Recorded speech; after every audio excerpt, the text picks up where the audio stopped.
Hello my dear friends, you're in the Military Summary channel. In this video we're going to discuss the most important events that took place during the previous 12 hours. We have a lot of very interesting updates, so let's start. And first we're going to talk about the city of Kiev, because very interesting updates and details are coming from this area. According to information we have this morning on the 16th of April of 2025, martial law and mobilization extended for another 90 days until August 6th of 2025. The Ukraine Parliament, the Verkhovna Rada, approves the bill. Only Goncharenko voted against, so there was just one deputy in the Ukraine Parliament who voted against this bloody law. Another important statement we got from the President of Ukraine, Zelensky. Trump's special representative discusses issues outside his competence. Zelensky responded to Witkov's statement about the proximity of a peace deal with Russia, which concerns 5 territories. So as you can see, first of all, Zelensky and he denied any negotiation process with the Russian Federation, and we understand that most likely Ukraine is going to continue war. Furthermore, today we got very important statement from Mark Rutte. According to him, NATO has allocated more than 20 billion euros for Ukraine already in 2025. And I'll remind you that according to the latest meeting in Ramstein, European countries promised another 21 billion for Ukraine. So we see that Ukraine is rearming right now, is being rearmed right now, and we believe that they're going to receive more and more weapons. Furthermore, we see that Ukrainians are finishing the restructure of their military forces. Today we got very important update that the creation of the first corps of the National Guard of Ukraine, Azov, has been officially announced. The corps was deployed on the basis of the 12th Special Purpose Brigade Azov as a part of ongoing corps reform. The following units were included in the first corps of National Guard. We are talking about the 1st Presidential Operational Purpose Brigade Burevey, 12th Separate Purpose Brigade Azov, 14th Operational Purpose Brigade Krasnaya Kalina, 15th Operational Purpose Brigade Karat Dak, and 20th Operational Purpose Brigade Lyubard. So this is very powerful force right now on the territory of Ukraine, which can do whatever they like, obviously. Now let's go to the line of combat contact. Despite all these things, despite all these statements, and despite complete absence of any willing from the Ukrainian side to finish the war, the Russians continued their offensive operation. And during the previous 24 hours, they managed to improve their positions. First, let's talk about the Sumy direction, where, according to information we have, the Russians during the previous 12 hours managed to improve their positions and to get as close as possible to the settlement of Belavode. Furthermore, according to neutral mappers, the Russians, as you can see, managed to answer the northern outskirts of the village of Belavode itself. So we see that the Russians are advancing in this direction. Now let's move further. We continue receiving different updates from the territory of this church. There are very heavy clashes. The sources reported that Ukrainians during the previous 12 hours, during the previous night, tried to counterattack the Russian positions around the church with the purpose to restore control over the forest and to restore control over the territories they lost most likely during the previous Russian offensives. So we see that Ukrainians show fierce resistance on the territory of this complex, and obviously they're not going to surrender or they're not going to fall back. When talking about falling back, they can't do this because the main supply lines were cut by the Russians a long time ago. As for surrender, we see that Ukrainians still believe they can hold these positions for a very long period of time. Anyway, let's wait and see what is going to be next in this direction. Now let's move further and let's discuss the situation along the entire Kupiansk direction. First, let's talk about the northern part, where, according to information we have, during the previous nights, the Russians managed to improve their positions in the central part of the settlement. As for this update, we got this information from pro-Russian resources and from neutral resources. As you can see, according to them, the Russians are trying to advance currently in the western direction with the purpose to establish complete control over this small forest. Furthermore, the Russians are trying to improve their positions in the northeastern direction with the purpose to force the Ukrainians to fall back from this territory completely. So we see that the Russians managed to regroup themselves in this direction, and now they resume their offensive operation further in the northern direction. Now let's move further and let's discuss the situation in the Sivas direction, where, according to information we have, during the previous probably several hours, the Russians managed to improve their positions in the vicinity of the settlement by the name of Belogorovka and to the northwest of the settlement of Zolotarevka. So according to neutral mappers, the Russians during the previous night or day managed to take under complete control this small forest, and the Russians managed to improve their positions along Seversky Donetsk river. So moving further further and further in the direction of the settlement of Grigorovka. Now we have no doubts that the village of Grigorovka is the next task and the next target for the armed force of the Russian Federation. But we believe that it's still a lot of things to do for the Russians until they get this area, because they're moving very slowly, for example, in this area, in this direction. Now let's move further and let's discuss the situation in the Konstantinovka direction, where the Russians continue their offensive operation, at least from 3 sides. So when talking about the city of Chasov Yar, during the previous days, the Russians carried out another offensive operation with a significant number of armored vehicles, infantry, tanks and so on, trying to attack the Ukrainian positions, trying to cross Seversky Donetsk-Donbas Canal, but the Russians faced the resistance of the 5th Brigade of the Armored Forces of Ukraine. The Ukrainians managed to destroy several vehicles that were moving, as you can see, from the settlement Ivanovska in the southwestern direction.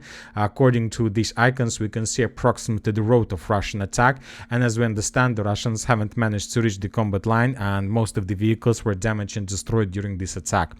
As for the southern direction, as for the southeastern direction, there are still very heavy clashes on the line between the city of Terezk and the city and the small village of Nilipovka.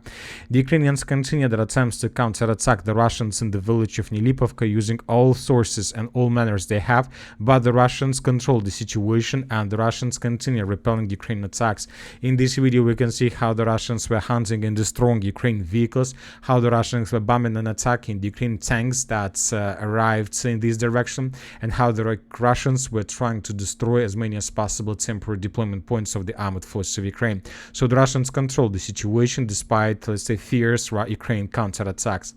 At the same time, we got the first video that confirms the Ukrainian presence on the territory of this mine. So now we have no doubts that Ukrainians are still there and that the Russians are trying to do everything they can with the purpose to force the Ukrainians to fall back from these facilities. At the same time, the Ukrainians continue their counterattack in the northwestern part of the city of Terezk with the purpose to cut the salient and to restore control over the territories they lost during the Russian offensive operation.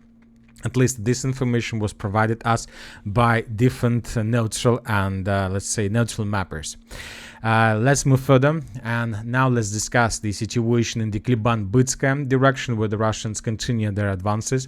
And according to information we have, during the previous 24 hours, the Russians managed to improve their positions once again significantly. First, we got the first geolocation from this stronghold between the settlements of Alexandropol, Keramik and Kalinova. In this video, we can see how the Russians were clearing these trenches, how the Russians and the Ukrainians were fighting for this territory. The video is very long, and there are lots of episodes that we can't show during this, let's say, movie, and but anyway, several episodes were geolocated on the territory of this stronghold, and based on this video we have adjusted the map, coloring everything in the vicinity of this stronghold under complete Russian control. Furthermore, several mappers and several resources, including neutral and pro-Russian and pro-Ukrainian resources, reported that the Russians during the previous 24 hours continue advancing further in the northern direction along N20 road, and as you can see, according to all these posts, according to all these updates, the Russians managed to establish almost complete control over the settlement by the name of Malininovka. This village was captured by the Russians, as you can see, and the Russians managed to physically cut the road between the settlement of Stara Mikolaevka, Sukhaya Balka, Valentinovka, and to move even further in the northern directions towards this dense complex, towards this dense network of the fortifications. So we see that currently the settlement and the Ukrainians who are currently located on the territory of Sukhaya Balka were caught in cauldron by the Russians, and most likely during the next several days the Ukrainians would be forced either to fall back from this area, or they need to carry out or conduct counter-offensive operation with the purpose to restore control over the lost territories. But we believe that the second option is let's say less likely than the option with retreat and escaping the situation. Now let's move further. Let's talk about the eastern flank of the city of Pokrovsk, where the clashes continues for the settlement of Malininovka. The Russians continue bombing and attacking the settlement of Malininovka and Mirne with a significant number of artillery strikes with aviation bombardments. So both villages currently, the Russians are reducing both villages to ruins. So this is very important because the Russians, we believe, are planning to continue offensive.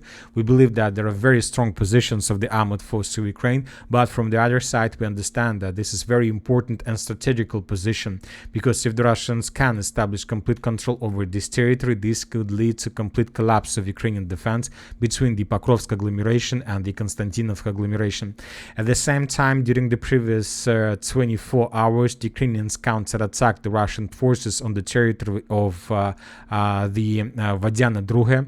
And in this video, for example, we can see how the Ukrainians counterattacked the positions of the armored force of the Russian Federation. The Ukrainians were using tank, and the most interesting that Ukrainians face no barriers to answer this territory on tank without any problems from the Russian side. And then you see how the Russians were bombing and attacking from the very close distance the positions of the armored force of Ukraine.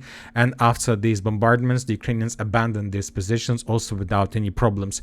This video confirms two things. First of all, the Russians have strong control over this territory and they're not planning to fall back. But from the other side, this video confirms that Ukrainians also have strict access to the area without any problems from the Russian side, which means that most likely this is the line of combat contact. So we see that there are very heavy clashes on this direction. We understand that the clashes are going to be intensified in the very near future. Now let's discuss the situation in the south in Pokrovsk direction. As you can see, we have a lot of icons to the south of the city of Pokrovsk. If you remember, just yesterday we were talking that the Russians were bombing and attacking this territory significantly with all kind of calibers they have, with multiple launch rocket systems, with artillery weapons, with everything they have. They were bombing and attacking the positions of the Ukrainians in the southern part of the city of Pokrovsk, along the railways using the Tost land tower system. So yesterday we thought and we supposed that all these attacks were something like artillery preparation before possible Russian offensive operation in the northern direction, but today we got reports that the Ukrainians most likely counterattacked, and as a result of Ukrainian counterattack, they managed once again to answer the settlement of Pishchane and to improve their positions in the eastern part of this village. Furthermore, the Ukrainians counterattacked along the railways between the settlements of Vidradzenye and the settlement of Shevchenka, and as you can see, according to different mappers, according to neutral and according to pro-Ukrainian sources, the Ukrainians managed to take control over this territory. And furthermore, according to information we have, also according to different mappers, the Ukrainians counterattacked in the direction of Dachinsk and managed to establish control over the northern part. So we see that Ukrainians are counterattacking with the purpose to restore control over these territories, which will once again deal damage to the Russian logistic in these islands. So we see that the Ukrainians are planning to resume their attempts to counterattack these, let's say, territories with the purpose to restore control over them and to force the Russians to fall back from this salient, where the Russians from their side continue their offensive operation or resume their offensive operation in the area of Dachness. For this report, we got this confirmation from different, let's say, neutral mappers. So we see that the battle around the city of Pokrovsk are intensifying and are becoming harder and harder. As for the South Donetsk direction, we continue receiving updates, and currently there are very heavy clashes for the settlement of Batri. We have started receiving reports that Ukrainians began retreating from the fields from the settlement of Konstantinovka. During the previous night, we got lots of videos how the Ukrainians were running from the line of combat contact toward the settlement of Batri under the fire of the armored force of the Russian Federation. So we have a lot of proofs that tell us that Ukrainians currently abandoning their positions in these fields, and now they're trying to hold the Russians around the settlement of Batri itself. So we believe that in the very near future, we're going to start adjusting the map in this region as well. As for the Shevchenka direction, if you remember, yesterday we discussed that the Russians carry out offensive operation and managed to answer the settlement of Shevchenka itself. But today, several neutral mappers reported that despite the Russian offensive and despite the fact that the Russians entered the territory of Shevchenka, the Russians haven't managed or were unable to answer the village or to dig in deeper. So we still believe that the Russians are around the settlement along the three lines, trying to concentrate additional forces with the purpose to resume offensive operation in the very near future. And that's it for the short video. Military Summary channel reminds you, we condemn any violence in the world. Thank you for your watching. Subscribe to my channel, put your likes, join my Patreon, and have a good day. Bye bye.